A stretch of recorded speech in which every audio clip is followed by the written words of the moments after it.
Hi, Bonnie. Hey, Kim, how's it going today? It's going great. How about you? It's going. Listen, as well as can be expected. I hope everybody in your family, everybody's doing well and staying healthy and staying home. Yes, thank God. So far, yes. Same. I wish you the same. Thank you, thank you. Listen, Kim, first off, thank you for everything that you did. I love watching you on all the shows that you've been on, and you've given us so many books. Like you've just done so much. But I want to go way back because I want to know when was the first time you knew that you had this ability? As a child or as an adult? Well, maybe as a I, child, because obviously it stems from that, right? Like something that you wanted I to pursue. well, no, actually, no. It was very disconnected from my childhood, but yet it was more hindsight that I knew um, when I was an adult and it started happening to me. I immediately connected it to my childhood, where I had horrific nights going to sleep at night, trying to go to sleep at night with the covers over my head, because there was always this group of souls, entities that were very transparent, standing at the foot of my bed. Um, my sister never saw what I saw, and she shared a bedroom with me. So I grew up thinking that I had this vivid imagination, but yet I knew they were there every single night, staring Hmm. staring me down. No facial expressions, no smiles, just like almost like from the depression era. Right. Fast forward many years later into my late 20s, they started coming back with a voice now. Not the same group, different people. But then I made the connection. But somewhere in the middle there, it had stopped in my teenage years and in my dating years and in my childbearing years. It completely stopped. So when it came back, I had to really say, oh my goodness, this is the same thing that was happening to me as a child. What do they Right. want? Why are they back? And why are they talking to me Hmm. now? So I had to really be obvious. I'm self-taught because there was not too many teachers out there at the time when I was learning what was happening to me. Wow, So I hope that, fascinating. And then, of course, you turned it into a career. Like, when did you know that you could, make money off of this and make it your life? well, I have to tell you the truth.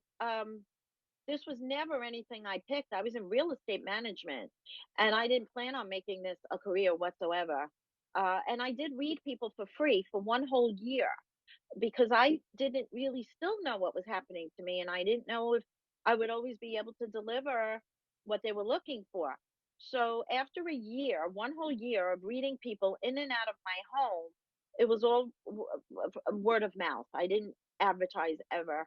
My phone was ringing off the hook, and my husband finally said to me, okay, listen, do you still think this is not real? Because your phone keeps ringing and it doesn't stop. Right. So what he said to me, and we had this conversation, is it wasn't even so much about making money off of this. It was more about charging people for my time, Hmm. just like any other job. Sure. Charging people for my time and the energy used. It's a lot of energy is used when you're a medium, way more than just regular psychic with that do the tarot cards and other, energetic mediums have to really raise their vibration. It's like climbing Mount Everest every time we do this. So it does take a lot from us. But it was a choice my husband and I made, but it was something that kind of took over my life. And I kept praying about it. I was raised very Christian. And I kept praying, this is not meant to be. Let my phone stop ringing. And my phone would ring more. Yeah. Yeah, that's kind of how it went down. And I just realized that as long as I was helping people, then I was on board. If it was helping Yeah. people, then it was my Absolutely mission. fascinating. I mean, listen, I could talk to you for hours about just your history and everything, but of course we need to talk about celebrity ghost stories because how cool is that? And in this new season of this, um, the episode that I was able to watch was you get together with Ice T and his wife. First off, how cool was that? And Ice T, a bit of a skeptic, I understand. Oh, a lot of a skeptic, but I appreciate skeptics because I am one myself. That's why it's very unusual that this is the work that has chosen me. But I believe that in being that skeptic, research and I search for the true answers that make sense to me and to, of course, who I'm working with.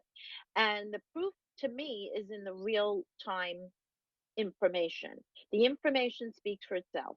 When information comes through to a celebrity or anybody that I do a reading for, and they can validate it and they know it's true, whatever it may be, usually personal information, then they switch, they turn on a switch, like they're really on board after that.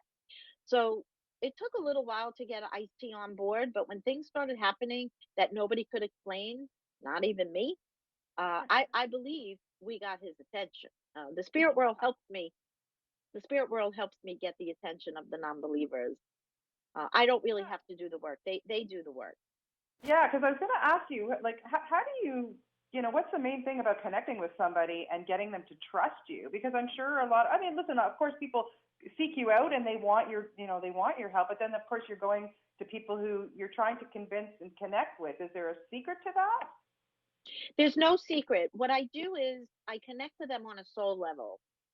And once I tell them things that resonate, right? Something either resonates with you or it doesn't. It's true or it isn't. And when I resonate, when the information resonates with them, and a lot of truth comes out, they realize I am, as so many have said to me, and these are the words they use.